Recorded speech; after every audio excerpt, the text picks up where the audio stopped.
Hello বন্ধুরা, দেখতে পাচ্ছ এগুলো কি?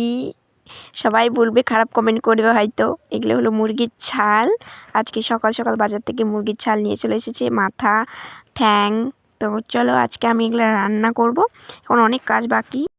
উনুনের মধ্যে গরম জল বসিয়ে দিয়েছি। দেখো গাইস, আজকে আমি রান্না করব। দেখো সাইড থেকে আমাকে বলছে রান্না করতে পারবি না, কিন্তু আজকে আমি রান্না করবো গাইস। চলো, আমি কোনোদিন এগুলো বাঁচিনি, তো দেখো পারছি না, তাও চেষ্টা করেছি। মা বেঁচে দিয়েছে, তার উপর থেকে আমি একটু বাঁচছি। মা আর আমি সুন্দর করে এগুলো বাছা কোচা করে টোরে। তো গাইস, আজকে আমি রান্না করবো স্পেশালভাবে। আমি কোনোদিন এগুলো বাঁচিনি। এই দেখো পা নিয়ে নিয়েছি, আমি একটু ঢং করলাম খাওয়ার। ছি পাগুলো এবার সব সুন্দর করে ছিলে নিচ্ছি। দুজন মিলে গল্প করতে করতে মা আর আমি। এই দেখো এখন ছালটাকে এখন পুরোলে মানে ছোটো ছোটো কি এগুলো থাকে না, এই দেখো পরিষ্কার হয়ে গেছে। ধুয়ে নিয়ে আসলাম একদম ঝকঝক করে। চলো এবার পেঁয়াজ, লঙ্কা, টমেটো, রসুন, পেঁয়াজ সব কিছু কেটে নিই। সব কিছু কাটছি বসে বসে।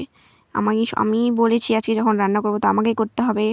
তো গাইস দেখতে পাচ্ছ, পেঁয়াজ রসুন, এদিকে আদা বেটে নিয়েছি। এই যে মাংসের সাথে একটু চামড়ার সাথে একটু মাংস মিক্স দেবো, তাহলে ভালো লাগে খেতে।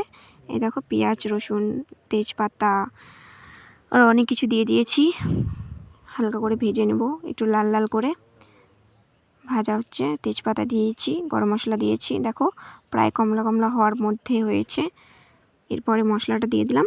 মশলাটাতে ভালো করে যতক্ষণ না মশলা থেকে তেল ছাড়ছে ততক্ষণ আমি এটা কষাতেই থাকবো। তো বন্ধুরা দেখো, মশলা দিয়ে কত সুন্দর তেল ছেড়ে দিয়েছে। তো এখন ভালো করে মাংসটাকে কষাচ্ছি। মশলাটাকে দেখতেই পাচ্ছ।